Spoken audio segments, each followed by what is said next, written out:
At a recent hearing, opponents of fluoridated water argued that too much fluorine in a person's system can cause an uncontrollable desire for sex. Hey, call like a man!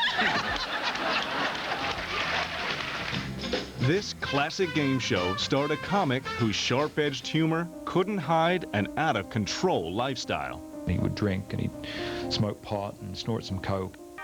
His co-stars included a lovable old codger with a taste for call girls. He rented a date, a young lady of the evening. I mean, he was just a wild man. And a mild-mannered comic with his own dark secrets. I certainly don't believe it was any type of a suicide. In the next hour, we'll climb aboard the Hollywood Squares, a game show where the hosts signed on just to get revenge. I said, to heck with him. It's 13 weeks. I'll screw him out of a job. The star in the center square, Beaver. We'll meet the stars who turned the show into a non-stop party. I mean, sometimes we really got pissed. We'll examine the Square's later incarnations and the stars who fought for recognition. I wasn't working. Nobody wanted me. And I would go, well, if I'm crossing the gay line, I'm crossing the gay line. I can't help it. And finally, we'll reveal the bold plan to bring the show back with a big Hollywood star. She knows Tom Cruise. She knows Arnold Schwarzenegger. She knows Tom Hanks. They're all going to be on the show. This is the story of a game show that became a pop culture milestone. This little pipsqueak show making a ruling on somebody's career is kind of ironic and silly, isn't it? A show that made stars and sometimes tore them down. And she told me Whoopi's not coming back. This is the story of the Hollywood Squares, the E, true Hollywood story. There was a positive dream of being one of the world's Her life's ambition was to be a star. Could never be covered from the public square.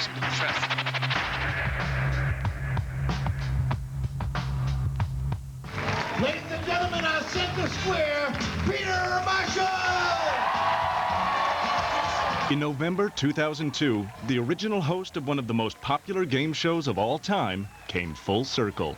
It was fun to do. I just loved doing it. 36 years after his debut, Peter Marshall returned to guest star on the new edition of Hollywood Squares.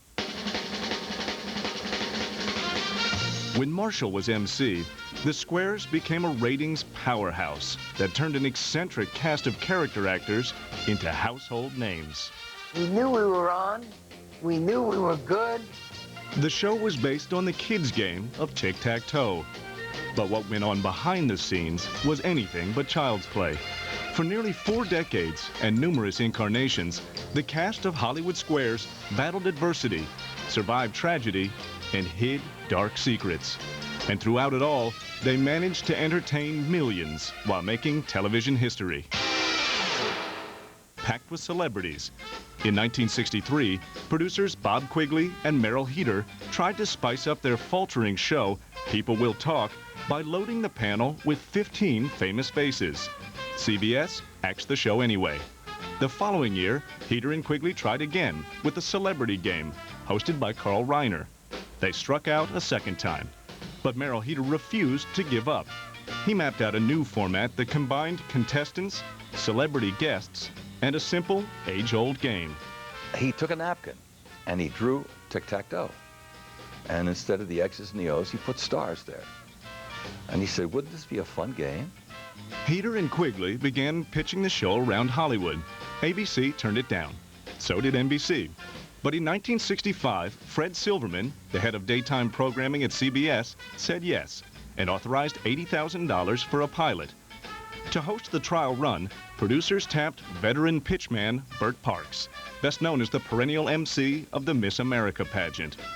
Talent booker Mary Markham went to work filling up the game board. One of the first to sign on was 42-year-old Rose Marie, a veteran performer and former co-star of The Dick Van Dyke Show. It was a bad time for me.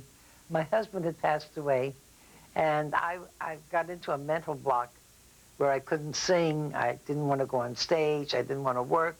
I didn't want to do anything. And Mary Markham saved my life. Another Dick Van Dyke Show veteran, Maury Amsterdam, signed on too. So did funny man Cliff Arquette, playing his popular down-home character, Charlie Weaver. Also on board, Wally Cox. the deadpan actor who provided the voice of the cartoon character Underdog. To provide sex appeal, producers added actress Abby Dalton. In the spring of 1965, the stars arrived at CBS Television City and climbed the intimidating 17-foot-high set for the first time. Some of them got up there and said, my God, you know, you could fall off here. Now here's the master of the Hollywood Squares, Burt Parks. The production quickly bogged down due to technical problems. The X's and O's kept going out, and every time that happened, they'd have to redo all the wiring and check all the wiring. We worked literally all night long. Bored audience members began to walk out. Network exec Fred Silverman called for replacements from a nearby tourist spot. He says, go to the farmer's market. He says, here, take a whole bunch of money. He says, give them $10, make sure they can come in and see the show. And I would like to say goodbye, stars. Bye. The taping finally wrapped at 2 a.m. CBS executives reviewed the pilot. While they loved the premise and the collection of stars, the verdict on host Burt Parks was a thumbs down. It didn't test well. You know, they had the focus groups or whatever. And then they came back again and they tried to get it back with another MC. Heater and Quigley shot a second pilot with brash New York comic Sandy Barron as the host. The network bosses didn't like Barron either, especially because the show was going to air during the daytime. A couple of people, I think, felt he was too New York, and they were not used to a morning show with his type of a personality. But before a host could be found, Fred Silverman decided to go with a different game show. The Squares pilot languished at CBS for a year until the rights reverted back to Heater and Quigley. They reapproached NBC, where one of the new executives happened to be the director of the Burt Parks pilot. He helped persuade the Peacock network to give the show a try. The hunt for a new host resumed, and the producers finally found him selling cereal in a TV commercial. An assortment of 10 packs, a little something for everybody called Kellogg's Variety. I was a Kellogg spokesman. Hi there, here we are again. Oh my, they thrilled. Oh my goodness gracious. Bob Quigley's wife was watching. She said, that's the guy I've been trying to tell you about. He's the guy that worked with Tommy Noonan. 36-year-old Peter Marshall was once part of a popular comedy team known as Noonan and Marshall. Peter was a lifelong entertainer who balanced roles in B-movies with TV variety shows and Broadway plays. Marshall was in Los Angeles after finishing a musical in New York when his telephone rang. I got a call from Bob Quigley. Would you like to do a game show? Now, I'm a musical comedy performer. I said, what is a game show? And he said, well, come down and look at the pilot. And I go down and I look at all these stars, and there's Burt Parks. And I said, this is a terrific show. I like this. Why aren't you using Burt Parks? They said, well, we're looking for a complete non-entity. Marshall auditioned for producers and NBC West Coast Vice President Grant Tinker. The would-be host was very laid back. I came in with shorts and a pullover. I'd been playing golf. I figured, well, I'm probably not going to be very good at this. And they said, and I had all these 9 people, and around them they had a placard saying Zsa Zsa Gabor, Charlie Weaver, Wally Cox, not the real, just people. And they gave me these questions. Well, if I can do anything, I can talk. So after about 22 minutes, Merrill said, well, that's it. I said, hey, thanks, guys. And I took off, never thinking I had the show. Marshall wasn't the only audition that day. Also up for the hosting job was Dan Rowan from the comedy team Rowan and Martin. Peter did a run-through, and Dan Rowan did a run-through, and Grant Tinker at the time said, let's go ahead with Peter Marshall. But Peter didn't jump at the offer. Marshall's agent told him that if he passed, Dan Rowan would get the job. Marshall couldn't stand Rowan. Years before, Peter and his former partner Tommy Noonan befriended Rowan and Martin.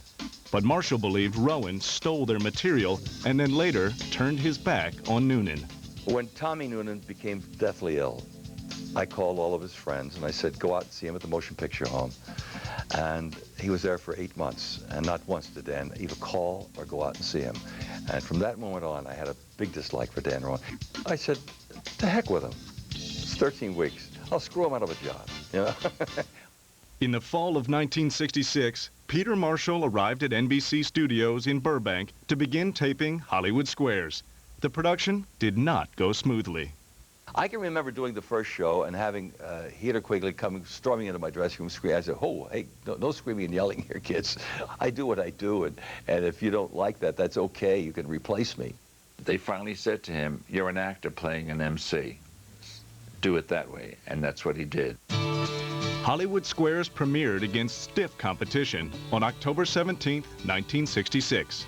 We were opposite on daytime of the Dick Van Dyke reruns, and that was the #1 show. So we were like fodder. They just threw us on. The reviews were generally favorable, and viewers seemed to like the carefully chosen grid of 9 wisecracking stars. Game show author Fred Wastbrock. Hollywood Squares was trying to create a family feel. Wally Cox was the expert in nature. Maury Amsterdam knew the Bible. Charlie Weaver, American history. So you had your 4 or 5 regulars, and then you had 4 or 5 rotating semi-regulars and rotating stars. We had like a 14 share, and then it was a 16 share. Then it was a 19 share. Then it went from there to like a 38 share, to a 42 share. I mean, to a 48 share. Unheard of. I go to New York, and I notice people are looking at me. And I'm looking around, I look at my fly, you know, I check everything. And I'm saying, look, all these people are looking at me. What's going on? They said, well, you fool, you're on television 5 days a week. That's when I had some indication that this thing might work. In X's and O's. While most game shows rewarded know-it-alls and masters of trivia, Hollywood Squares was different. I had done so many other game shows that really, in fact, required you to be quite on the ball and intelligent, actually. And the whole premise of Hollywood Squares was that you didn't have to be intelligent. When the stars were asked a question, they usually responded with a joke. What should a Scotsman tuck in the top of his stocking? Is he a very big Scotsman? Sometimes the humor was ad-libbed, but more often, those wisecracks were scripted by writers like Jay Reddick. 80% of them worked pretty well. Some of them were killer. We were very lucky in the time that, you know, jokes would be repeated in the paper and other shows would talk about it. Did you hear what so-and-so said on Hollywood Squares? Although the stars were fed lines, Abby Dalton insists the game was not rigged. In no way were we ever given any answers. And the jokes were in limbo. You didn't know, you had not a clue as to what the joke meant until you heard the question. Then it made sense. Many of the regular squares were actually experts on their favorite topics. Cliff Arquette portrayed the character of lovable senior citizen Charlie Weaver. He swore up and down that he was reincarnated from the Civil War. He knew every battle, he knew every general, he knew where it was, when it happened, what year, how long it happened. The Civil War was not Arquette's only interest. Oh, he loved the ladies. And, you know, he had one of the stupid outfit with the dumb hat. Off stage, he had the, you know, the tweed coats and the thing and a cute little hat, and he loved the ladies. He was the antithesis of what he portrayed as Charlie Weaver. Put your arm around him or something, kind of like he was Santa Claus. And he'd pinch you or, you know, grope you or something. I mean, he was just a wild man. Arquette would sometimes hire an escort and attend wife-swapping parties. I really can't tell the story. But yes, there was a key club down in Redondo Beach, and he rented a date, a young lady of the evening that he knew, and he would take down there and hire for the weekend. I guess over the years, he met every housewife in Redondo Beach. God love him. Wally Cox was another regular. Cox gained fame in the 1950s as star of the TV series Mr. Peepers. He was like in his own little world. He would, you know, come. He was always great. He was always very sweet, but he stayed by himself. He was always like away. Wally was the dearest person in the world. Very shy, very unassuming about everything, but so funny and very, very caring. All I had to do was, what, you got a cold? Are you all right? You sure you're all right? Who was also misunderstood. They all thought he was kind of an elf, and he just despised that. He just despised women that came up and patted him on the head and said, "Oh, isn't he cute?" He was a very manly person. He was just in a small body. One of Wally's best pals was also one of the biggest stars in Hollywood. Marlon Brando was Cox's roommate when they were both struggling young actors. Few knew about their lifelong friendship. He was the last guy in the world that goes, my buddy Marlon Brando. People that knew it fine. He knew a lot of people in the business that he would just quietly be friends with. According to friends, Cox was a man of many surprises. Most people think of Wally as a simple, quiet little guy. He loved to go in the desert and pick rocks and like butterflies and birds and whatnot. But he was also really opposite of what he looked like. He's quite a ladies' man, quite a player. He was really a very good guy. He could care less about show business. Daytime audiences made Hollywood Squares the top-rated new game show. In January 1968, producers began shooting a nighttime version. Peter Marshall's hosting skills were polished and ready for prime time. One thing about Peter, had never topped a star. In all the years he was on, when they were asked a question, he made them the important person in the show. He would know when to go ahead and push me. He knew I was going for a joke, or he knew that I was stuck, and he would come in and fill in. He knew exactly how to handle each person. That same year, producers sought to add more comic flair to the cast. They wanted to make that person the prized center square. Talent booker Mary Markham pushed for occasional guest Paul Lynde. The 42-year-old comedian was best known for his supporting role in the TV series Bewitched. But the producers of Hollywood Squares had their doubts. The reluctance might have been that they didn't think Paul Lynde was really a big enough star at that time. I know that Merrill Heatter and Bob Quigley envisioned a major celebrity, whoever that may be, to fit that center square. But Markham got her way. In the fall of 1968, Paul Lynde took his place in the center seat. He just came on and there was a sparkle. And the celebrities laughed. They were waiting to see what he was going to say. What's the one thing, Paul, the one thing Dear Abby says you should never do in bed? Point and laugh. He had things that nobody would even think of. Why do motorcycle riders wear leather jackets? He'd say because chiffon wrinkles. Paul was a big hit with viewers. The fact that Lynde was gay seemed to be an open secret. Village Voice writer Michael Musto. Paul Lynde was really ahead of his time. I think he was one of the first gay icons on television, and he never said he was gay. This was at a time when you couldn't be out of the closet. It just didn't happen. And yet everybody knew he was gay. I have a feeling that he actually thought that it was a well-kept secret. And of course, we all knew it. We didn't care. I mean, who cares? As Lynde's popularity grew, Hollywood Squares made the most of Paul's so-called secret. We dressed Paul as Narcissus for one show, and we would use sound effects and music stings when they were called on. And Paul, with the makeup on and curly hair, almost a dress as Narcissus with a mirror, he would be called on. A song then played with the lyrics, "I feel pretty and witty and gay, yeah, yeah," and we'd reverb the gay. And he would go, "Ah!" and we'd hear the mirror break. Lynde became the breakout star of Hollywood Squares. Paul always assumed that everything that came his way was deserved because he was so brilliant. He was not shy about his talent. Although Lynde received the credit for his zippy one-liners, many of the jokes came courtesy of the show's writing staff. Lynde could be very unhappy when the humor fell flat. There was several times if a joke did bomb, Paul would look down and go, "Hey, we've got to talk." Despite his occasional ego problems, Paul Lynde remained a rock when the atmosphere on set became shaky. Right during a taping, there was a discernible earthquake that kind of shook the stage, and with all the hanging lights, everything was banging around. Mickey Rooney, who was up in the top middle, stood up and he said, "Ladies and gentlemen, there's an old saying that the show must go on, but that's a lot of crap. and he walked off the set, never to be seen again. People were disturbed and milling around, and Paul sat there like tapping his finger, like, when are we gonna finish the show?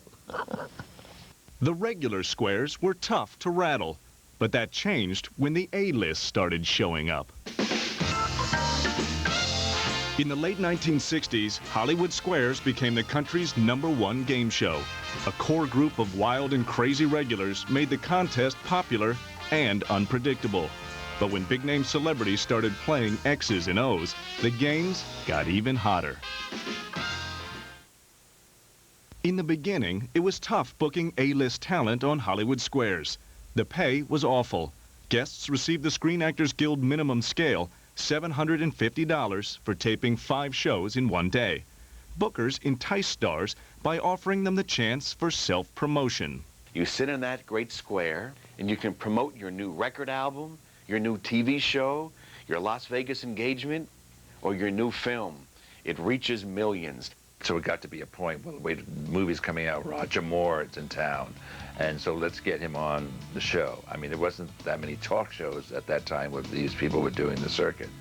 The show's talent bookers asked a little-known TV actor named Burt Reynolds to appear as a square.